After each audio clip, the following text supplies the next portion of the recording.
当一个小狗被遗弃在繁忙城市人行道上的纸箱里时，一只名叫桃子的橘色母猫来到了现场。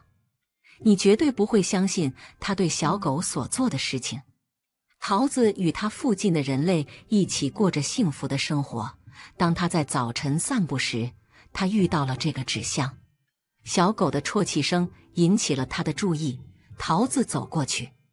当它凝视着箱子里时，它发现一个棕色黑色相间的小狗正盯着它看。这只小狗刚刚到了离开母亲，由于寒冷的气温而颤抖。桃子刚刚生了4只小猫，它的母性本能促使它爬进了箱子里，安慰这只小狗。这只橘色的猫迅速来到小狗身边，把它拥在怀里，就像对待它的小猫一样。小狗安静下来，呜咽声逐渐消失，它感受到了温暖，几分钟内就入睡了。这只猫忠实地守在小狗身边，直到中午。此时，对于这对来说，盒子里已经太热了，而这只猫开始向路人们喵喵叫，希望引起某人的注意。不幸的是，由于城市的喧嚣声，没有人注意到盒子里传来的声音。随着天气变得越来越炎热，这只橘色的猫做出了一个会改变它自己和人类生活以及小狗生活的决定。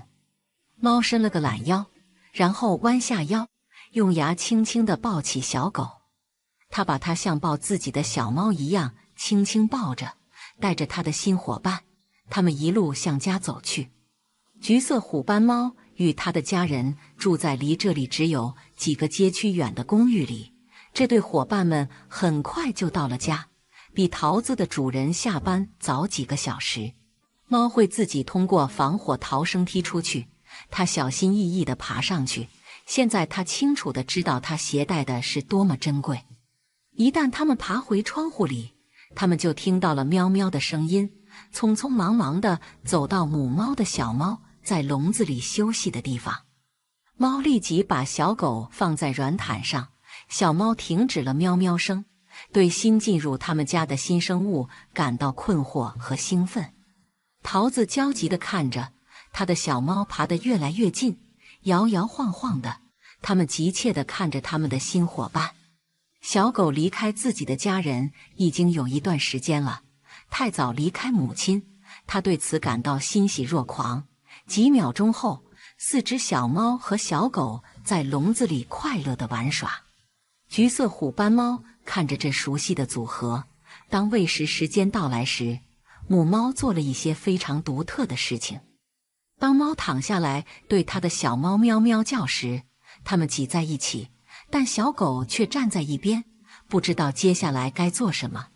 小狗已经很长时间没有吃东西了，它无法吃固体食物，而且与母亲分开，狗非常饥饿。当小猫喝奶时，小动物困惑地看着，直到母猫做了一些意想不到的事情。当其中一只小猫喝完奶时，桃子伸出爪子，把小狗拉到刚刚腾出的位置。经过短暂的鼓励，小狗也开始喝奶。这时，前门打开了，猫的主人马克和艾普利尔走了进来。马克和艾普利尔是狂热的动物爱好者，经常志愿并捐助给当地的收容所。桃子甚至是从这样一个收容所来的，他的前任主人把他交给了兽医，因为无法负担一个正在期待小猫的护理费用。橘色虎斑猫为自己和他的宝宝找到了一个温暖而充满爱意的家，而且他们愿意收养这只小狗，至少他希望如此。他们在房子里走动时可以听到脚步声，他们之间传来安静的声音。当他们进行他们的日常活动时，艾普利尔在厨房里走动，桃子的耳朵竖了起来，他听到了一罐被打开的声音。橘色虎斑猫的主人总是在回家后喂它。他急切地坐了起来，瞥了一眼正在熟睡的小猫群，以及在箱子角落里休息的小狗。艾普利尔转过角落，发出一声轻轻的声音来召唤猫。通常橘色虎斑猫总是会跑过去迎接这位女士，但今天却没有听到任何声音。女士担心地皱起了眉头，慢慢地走进了笼子。桃子和他的小猫昨天去做了一次兽医检查，但艾普利尔还是不禁想知道是否有什么问题。当女士走进笼子时，她很高兴地看到母猫安全地蜷缩在角落里，把警惕的目光从宝宝身上转向了正在地板上跪下的艾普利尔。即使桃子对主人的反应感到焦虑，食物的诱惑仍然太大，她匆忙跑过去。当碗放在箱子外面时，猫开始贪婪地吃着，偶尔停下来检查一下它珍贵的孩子们，他们正蜷缩在提供的温暖毯子里熟睡。兽医建议艾普利尔在有机会时应该检查一下小猫，但如果桃子不允许他干预，他就不应该干涉。女士低头看着几英尺外吃东西的虎斑猫，试探性地伸手向小猫们。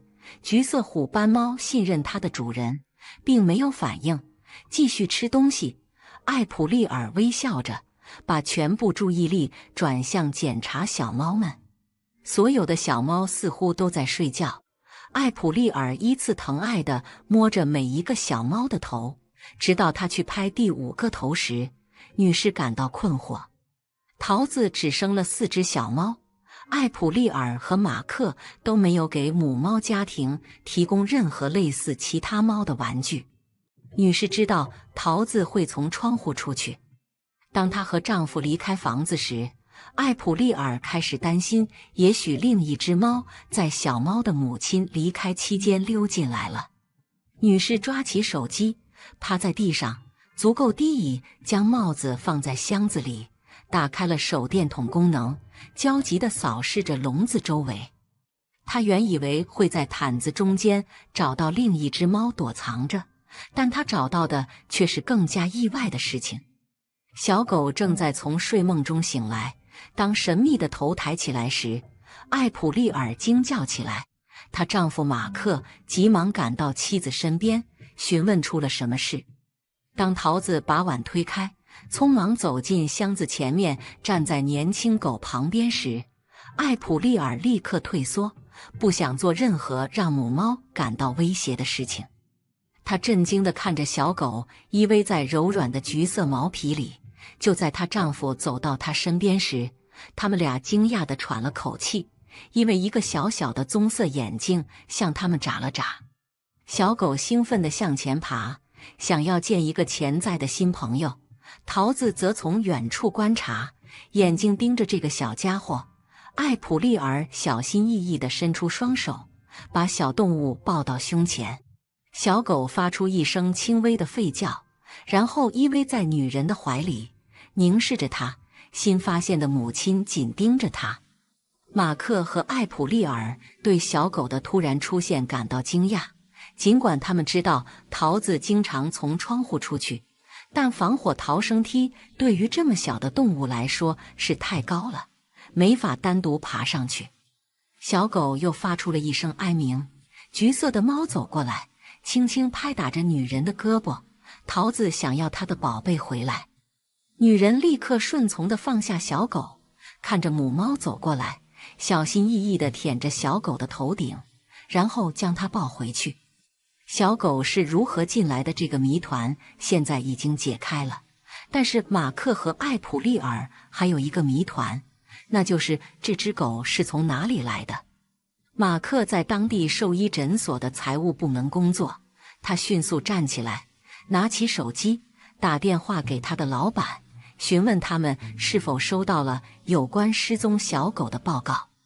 电话那头的女人告诉马克，尽管他们没有听说有小狗失踪，但他们收到了有关狗被发现在纸箱、垃圾桶，甚至是收容所外留下的篮子里的报告。这是1月底，那些把小狗作为孩子们的惊喜礼物的人，通常在意识到需要多少工作后就放弃了它们。兽医告诉马克，他们发现的所有狗都在接受检查，并极力鼓励这对夫妇带着小狗去做检查，以确保动物身体健康。马克和艾普利尔匆忙同意了。当马克挂断电话后，艾普利尔走过去，再次抱起小狗，打算把它放进他们有时用来装桃子和他的小猫的运输笼。然而，桃子不喜欢与他的新宝宝分开的想法。通常沉稳的猫在艾普利尔试图抱起小狗时，小狗用力推开了艾普利尔的手。女人迅速收回了手，她没有受伤。尽管艾普利尔预料到了这种反应，但小狗不能在没有去兽医处检查的情况下留在他们家，这是为了小狗的安全，也是为了橘色虎斑猫和它的小猫们的健康。如果小狗生病了，小猫们也可能会生病。由于他在动物收容所做志愿者的时间，艾普利尔知道该怎么做。当母亲和他们的宝宝被带来时，通常母亲们不愿意让救援者碰他们的宝宝。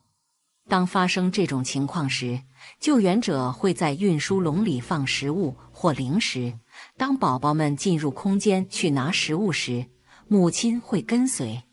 小狗还太小，吃不了太多的固体食物，但马克已经购买了一些纯鸡肉猫零食给桃子。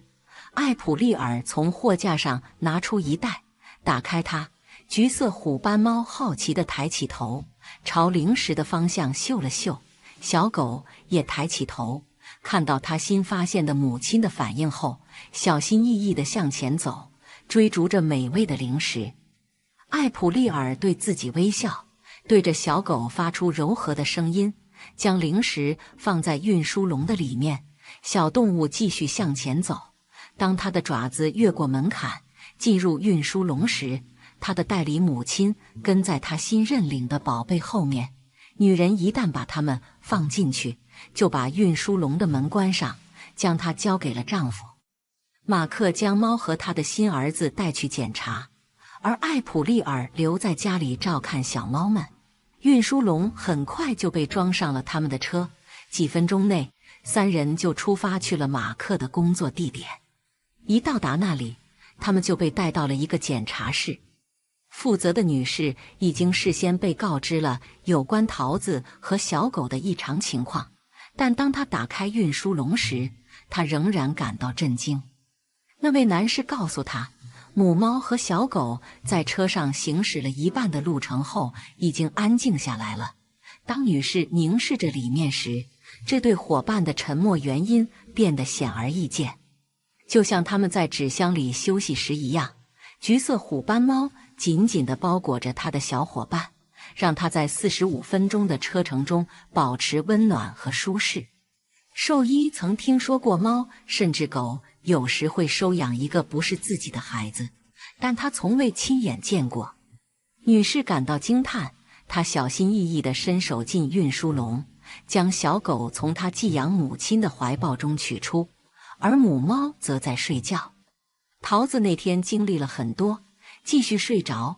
当兽医开始检查小狗时，女士很快发现，这只小动物是一只约6周大的德国牧羊犬混血小狗。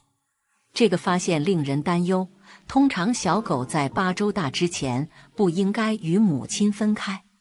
经过几次检查，确定了虽然小狗目前并没有立即的危险，但它体重不足，而且缺乏一些应该从母亲那里得到的重要营养物质。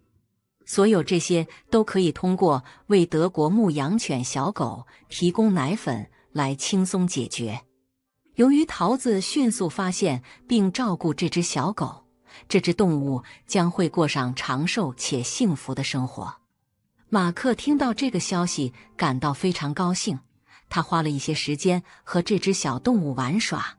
小狗在小睡后开始变得更加活跃。桃子不是唯一一个对这只小狗感到依恋的人。马克迅速拒绝了把这只小德国牧羊犬交给收容所的想法。兽医听到这个消息很高兴，并向马克坦白，当地的收容所已经满了。此外，由于早期分离，社会化对狗的发展和康复至关重要。马克很快就同意了，他觉得在收容所里，小狗可能不会得到这样的关注。在等待兽医拿取奶粉替代品和护理说明时，他为这个家庭的新成员选择了一个名字。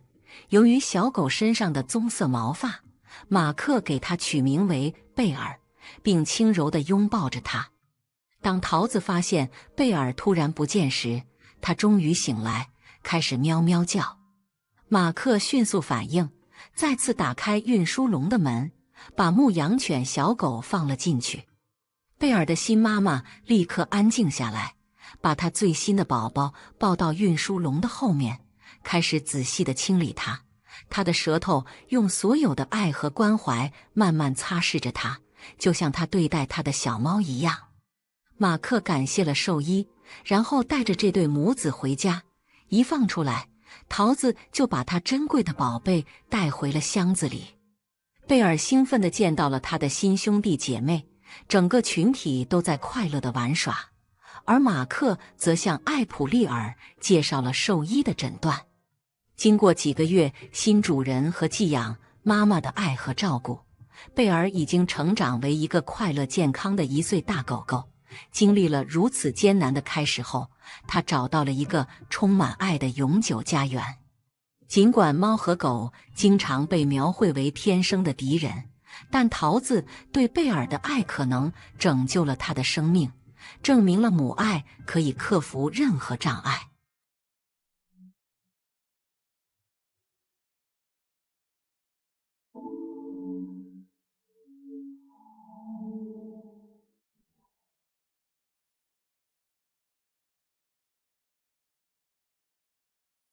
当一个年轻女子看到一只流浪猫时，她想确保它没事，但当她仔细看时，她惊恐地尖叫起来。在他们情人节约会结束后，金伯利和克里斯手牵手地在街上漫步，聊着他们的约会。突然间，金伯利在路上停住了脚步，一只橘色的猫刚好穿过他的路，并跑到附近一辆停着的车底下。这位年轻女子喜欢动物，尤其是猫，而克里斯则习惯了每次他看到猫都停下来的情景，所以他只是笑了笑，看着他跪在车旁，小猫蜷缩在车底下，看起来很害怕。金伯利微笑着，心里明白这只猫不会和他打招呼，但当太阳光洒在他身上时，年轻女子皱起了眉头。他以为猫只是坐在那里，但感觉有些不对劲。他进一步蹲下，把头伸到车底下仔细观察。克里斯建议他们该走了，随便抚摸一只随便的猫一试，但他不能去爬别人的车底下。此外，他们本应该享受他们的情人节，而不是这样度过。突然间，金伯利惊恐地尖叫起来，年轻男子慌了神。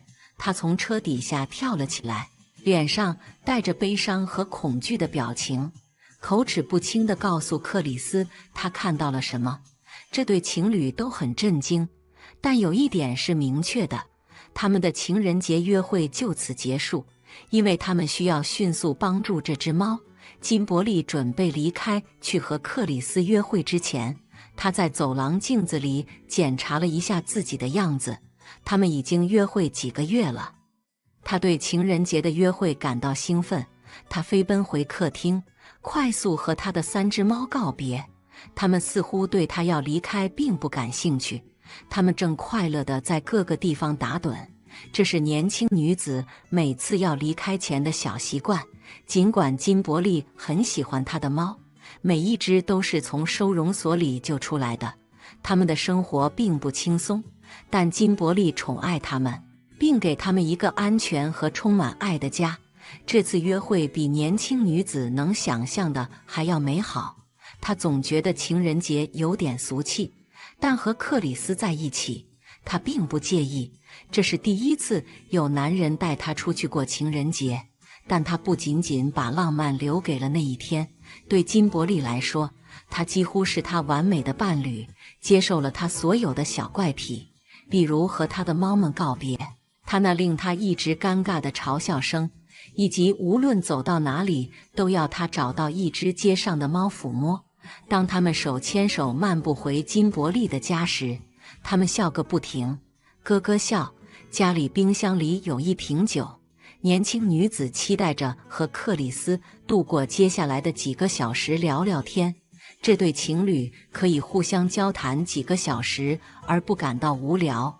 突然间，一只橘色的猫匆匆跑过年轻女子身边，它咯咯笑了起来。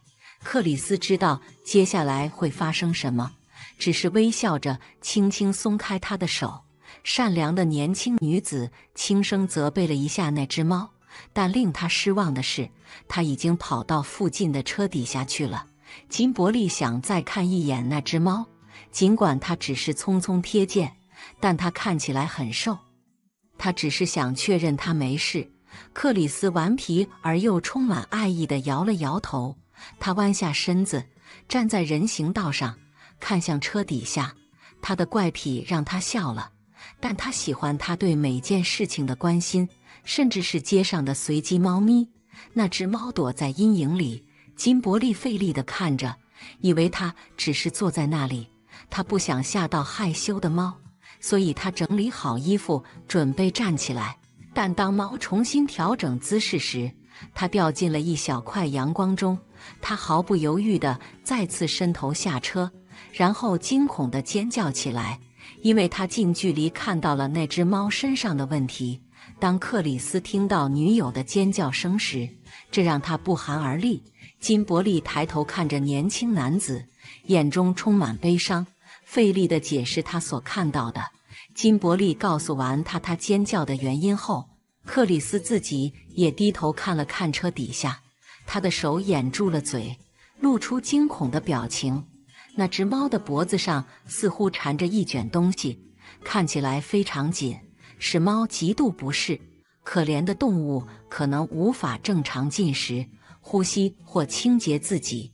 年轻人想知道它是怎么卡住的，但现在首要任务是设法抓住猫，带它去看兽医。所有的喧嚣似乎更加恐吓了可怜的动物。突然间，它从车底下跑了出来。克里斯和金伯利看到了机会，试图抓住猫，但毫无用处。它对他们来说太快了。猫的脖子上确实缠着东西，但这对情侣还没有意识到这只可怜动物经历了什么样的真正恐怖。年轻女子看着男友，他们都没有犹豫要放弃。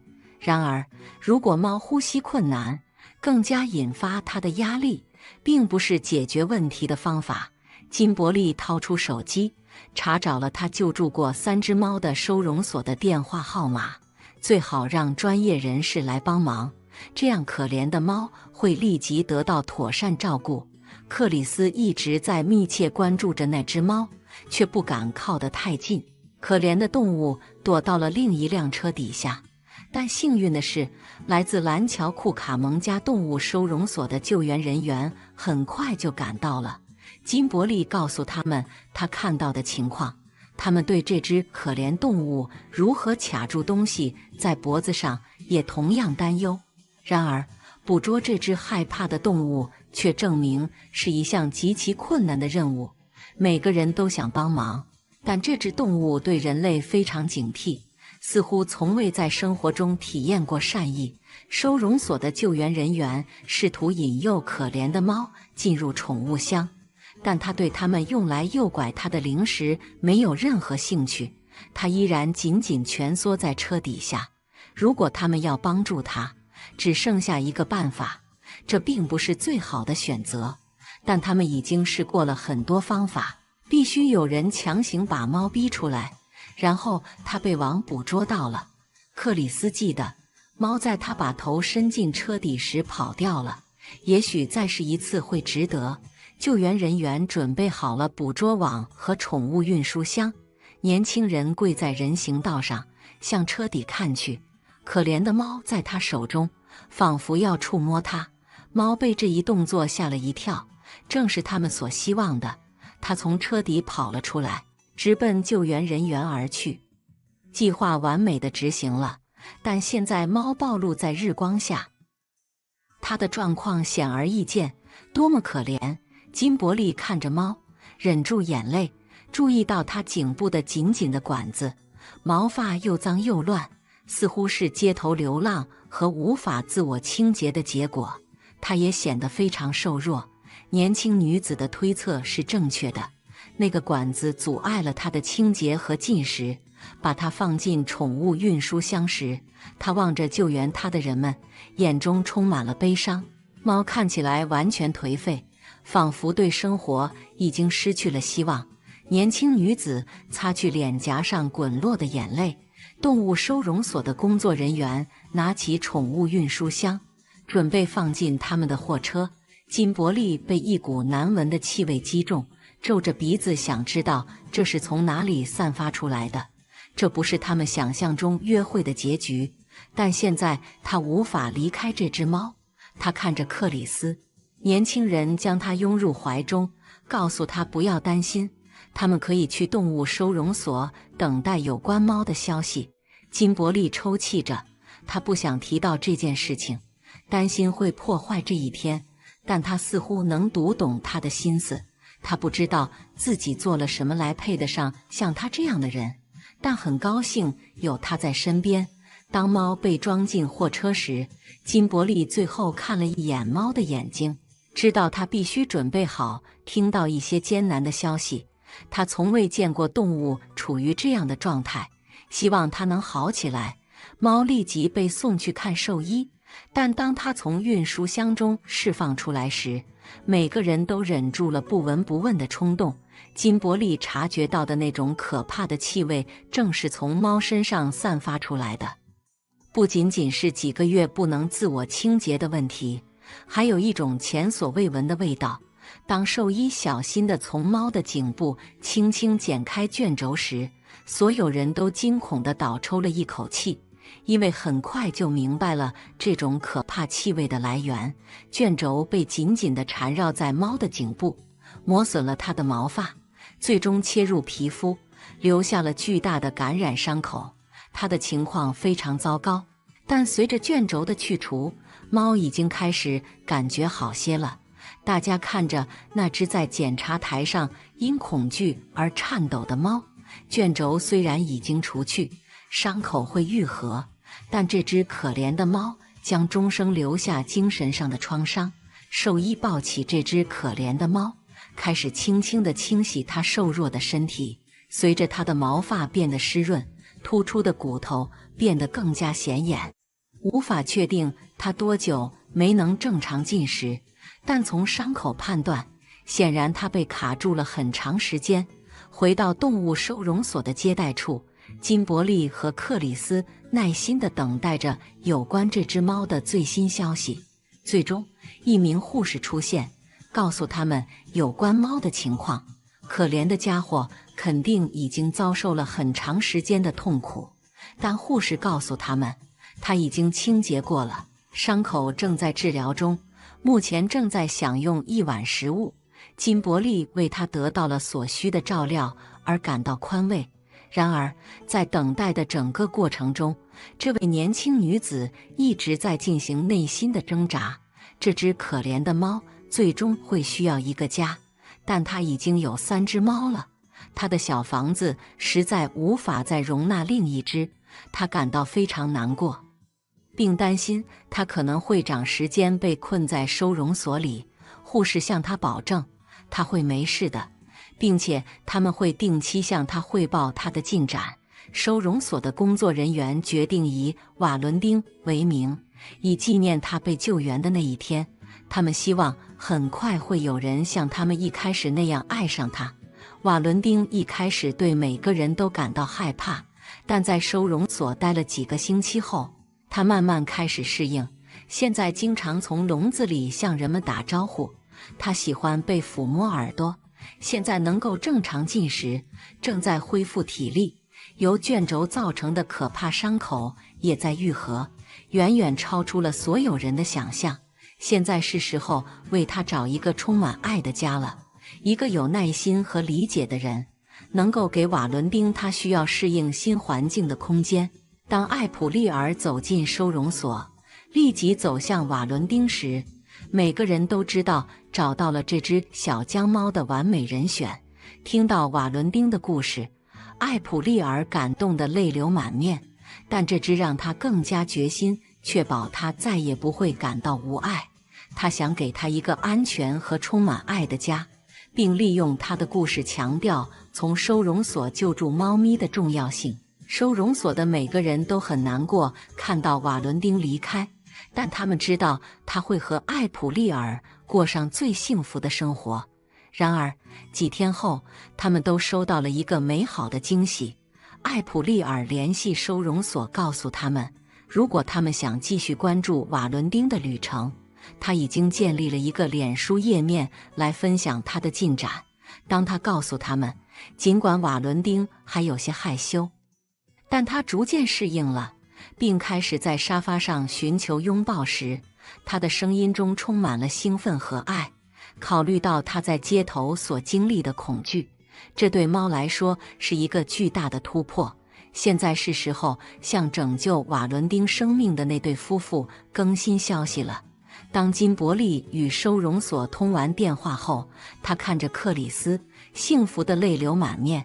瓦伦丁正走在他应得的生活道路上，听起来他已经过得很愉快。这位年轻女子再也没有比这更美好的心情了。最好的消息是，她可以通过她的脸书页面时刻关注瓦伦丁的新生活。金伯利心碎得无法将一只猫带回家，但他知道他在新主人那里很幸福。他们第一次共度的情人节是他们永生难忘的一天，因为他们一起拯救了一只猫的生命。这件事让年轻的克里斯更加确信，他的女友金伯利是个心地善良、了不起的女人。他期待着未来能和她共度更多个情人节。他们坐在沙发上，周围是金伯利养的3只猫，对他们格外宠爱。自从救下了瓦伦丁之后，他们下意识地对这些猫表现得更加关爱。在接下来的几个月里，金伯利一直关注瓦伦丁的近况，看到他的毛发长回来了，看起来放松快乐。瓦伦丁在街头苦苦挣扎了很久，现在却能全心全意享受与爱他的主人相伴的生活。金伯利感到欣慰，因为他能在这个过程中扮演一小部分角色，为瓦伦丁带来了美好的结局。看完以上这个故事，你有什么想法吗？欢迎在评论区分享你的观点。如果你喜欢我们的视频，欢迎点赞、订阅并分享我们的频道。以上是今天视频的所有内容，下个视频见。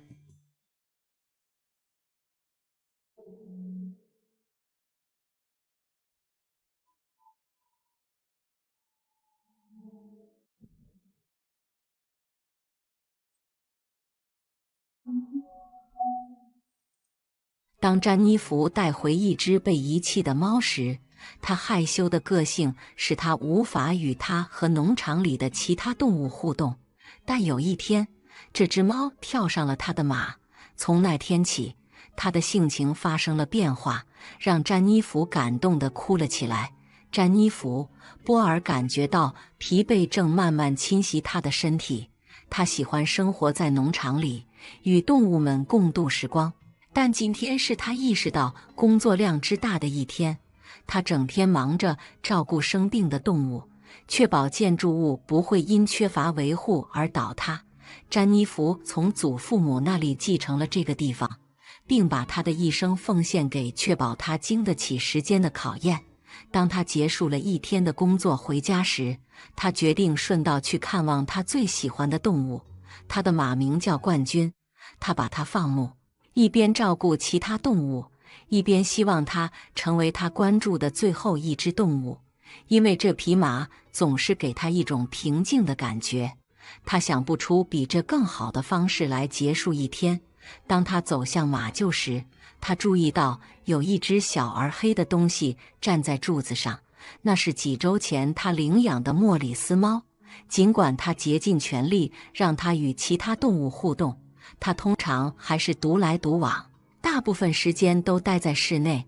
但现在，猫站在冠军旁边，用好奇的眼神看着这匹大马。詹妮弗确信，如果猫察觉到它的存在，它会跑回房子，结束它正在目睹的这种奇怪但美丽的互动。因此，他决定保持安全距离，观察一切的发展。莫里斯靠近了马的头部，但冠军没有移动，仿佛尽力不想吓跑猫。因为马没有显示出攻击性，莫里斯继续测试这只动物。看起来他想让猫做出反应，以验证自己的恐惧。詹妮弗看着，不禁对冠军的耐心和成熟感到钦佩。这匹马正试图让莫里斯感到安全，即使猫的行为可能有些让他感到恼怒和不舒服。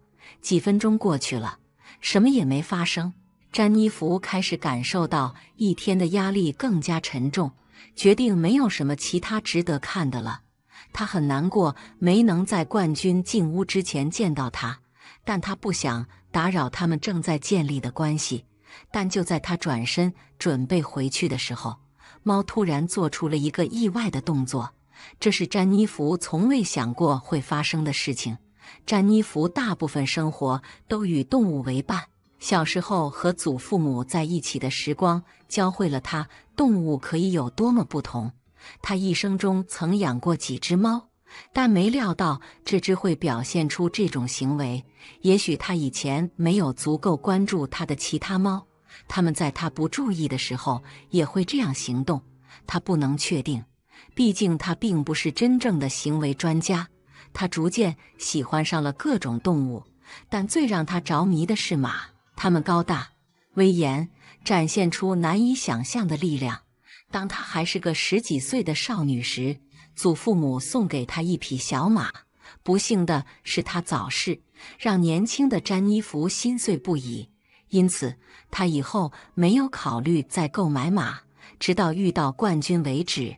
詹妮弗和朋友去参加了一场拍卖会，正准备离开时，他的朋友立即吸引了他的注意力。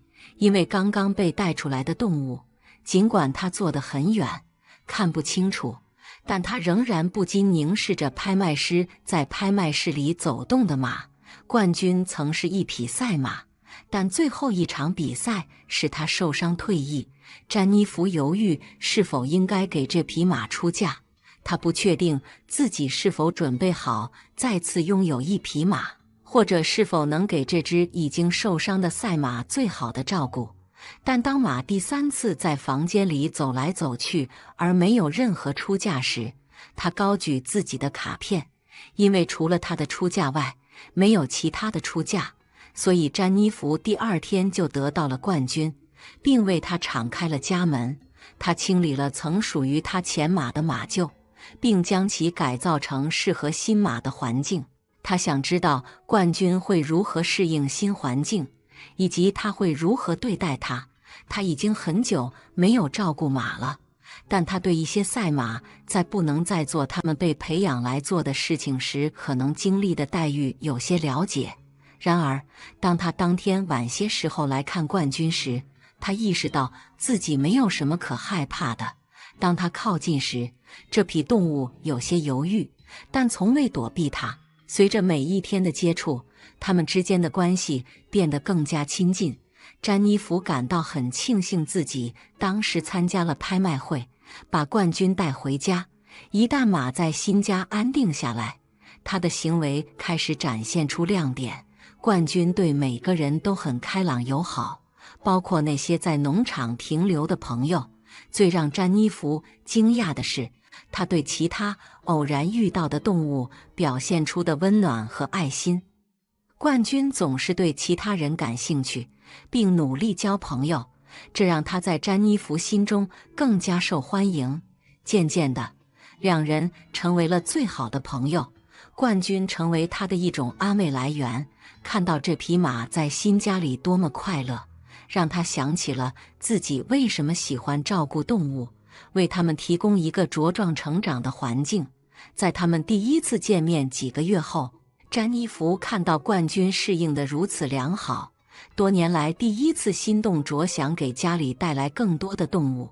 他不确定自己想要什么，但他知道他想领养一个宠物，并努力给这个动物一个永久的家。因此，冠军来到他家7个月后，詹妮弗去了当地的动物收容所。他的眼睛在宠物身上扫过，工作人员告诉他每一只动物是如何来到收容所的。当他走向收容所角落的时候，他注意到一团黑色蜷缩在一起。詹妮弗走近仔细观察，惊讶地发现那是一只猫。它很小，并没有对詹妮弗表现出太多兴趣。看到他的兴趣，工作人员向他解释说，这只猫大约8到9个月大，小时候被遗弃在街头。收容所的一名志愿者看到它蜷缩在那里。当詹妮弗前往动物收容所时，他带回的猫营养严重不良。由于它的年幼，工作人员特别细心地护理它恢复健康。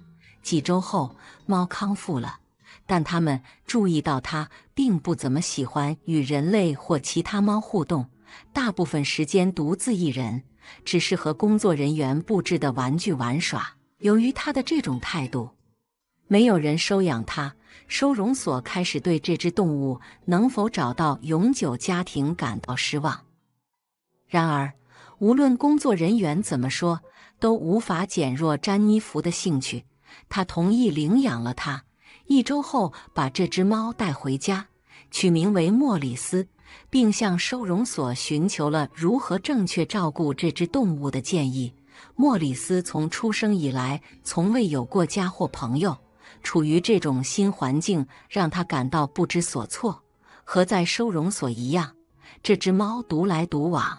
对詹妮弗更多的尝试了解它或者介绍它认识其他宠物的企图，多数都加以拒绝。每当他决定走出房子，他经常坐在前廊上，然后回到房子里待了一整天。在莫里斯不在室内的时候，前廊成为了他最喜欢的地方。每天工作结束后，詹妮弗经常看到他坐在那里。几天后的一个早晨，莫里斯被领养后出来，坐在前廊上，看着眼前的景象。詹妮弗已经起来了，在开始一天的工作之前，他让冠军从马厩里出来，给他更多的探索空间和自娱自乐的机会。尽管冠军与詹妮弗的关系密切，莫里斯从未见过这匹马。当看到这个高大而威严的形象盯着他时，立刻有些局促不安。莫里斯从未见过马，跑进屋里，还没等冠军靠近。第2天早上，莫里斯对离开房子感到怀疑。他不确定马还会不会在那里，也不想再遇到那个动物。但坐在前廊已成为他在这个陌生环境中的安慰来源。他还没有准备好放弃。当他走向他最喜欢的座位时，莫里斯不禁注意到站在那里等待的马。高大的马好奇而谨慎地用他那双大眼睛注视着这只猫。昨天看到它时，尽管莫里斯不确定该怎么办，冠军立即对这只小动物产生了喜爱。他在房子外面等着再次见到它。看到猫不试图逃跑，冠军靠近，慢慢地向它靠近，想引起它的注意。然而，猫继续无视它，享受它渴望的宁静。冠军仍然耐心地等待猫承认它的存在，直到詹妮弗最终不得不把马带回马厩。每天早晨，当莫里斯走出房子时，冠军也在那里，不肯放弃与猫交朋友的努力。詹妮弗发现冠军对猫的兴趣很奇怪，但并不奇怪。他知道这匹马多么喜欢与其他动物相处，希望它友好的行为有一天会感染猫。尽管莫里斯打算独自一人，冠军与他建立的友谊开始影响他。猫开始期待他们的小互动，经常在门廊上停留更长时间，以延长他们的会面。随着时间的推移，莫里斯逐渐找到了回马厩的路，并大部分时间都待在那里，然后再回家。他仍然不确定该怎么办，因为马比他大得多。冠军是第一只对他表现出兴趣的动物，然而这种友谊是他不知道自己需要的。随着两只动物之间的联系加深，莫里斯变得更加接受詹妮弗的存在。他经常陪着詹妮弗去看冠军，三人会一起玩耍，直到天黑休息。和马在一起的时间让莫里斯变得更自信，他不再在詹妮弗的朋友来访时躲避，开始享受和主人独处的快乐。但是莫里斯最喜欢和最难忘的时刻，都是和冠军一起度过的。詹妮弗永远不会忘记其中一个时刻，当莫里斯一跃而上，紧紧抓住冠军的背时，马没有抱怨，似乎点头表示赞同，这是彼此信任的象征。莫里斯知道冠军永远不会对他做任何伤害，而冠军终于得到了他一直想要的朋友。那天，詹妮弗情不自禁地流下了几滴眼泪。这一天标志着他们之间独特的亲密关系，他们变得如此形影不离，任何地方都看不到其中之一。詹妮弗知道，冠军不会离莫里斯太远。莫里斯喜欢骑马，冠军从不忙得来给他骑马。在农场的特定树下时，莫里斯似乎喜欢爬树，冠军会在那里停下来，让他爬上去，耐心等待他准备好爬下来。即使天气不好的日子，他们也会穿上雨衣，一起勇敢面对乌云。两人总是喜欢一起吃喝。当他们完成了一天的活动，詹妮弗很难让莫里斯进屋，猫更愿意留在马厩里和冠军在一起，只有偶尔进屋。他们还一起小睡，詹妮弗无法将他们分开。莫里斯和冠军之间的纽带日益加强，每天都在增强。猫骑在马背上的景象成为詹妮弗眼中坚韧和友谊的象征，重新点燃了他对伴侣关系力量的信念。多年过去了，詹妮弗的农场蒸蒸日上，曾经被遗弃的小猫莫里斯长大成为自信而好玩的猫，一直陪伴在冠军身边。冠军以其雄伟的存在和温柔的心，继续成为莫里斯所需要的守护者和朋友。詹妮弗开始更多的分享他们分享的独特友谊，激励了全世界无数人。这个故事提醒了每个人，爱和善良可以弥合最不同生物之间的差距。在最黑暗的时刻，伴侣关系可以带来光明和希望。随着岁月的流逝，詹妮弗领养了另外3匹马和1只猫。冠军对新成员兴奋不已，并开始花时间与其他马匹建立联系。莫里斯也很高兴有人可以玩耍，他们2个经常在房子周围捣蛋。但是无论发生什么，冠军和莫里斯从未忘记他们分享的纽带，他们是最好的朋友，这是无法剥夺的。这是一个令人难以置信的故事。看完以上这个故事，你有什么想法吗？欢迎在评论区分享你的观点。如果你喜欢我们的视频，欢迎点赞、订阅并分享我们的频道。以上是今天视频的所有内容，下个视频见。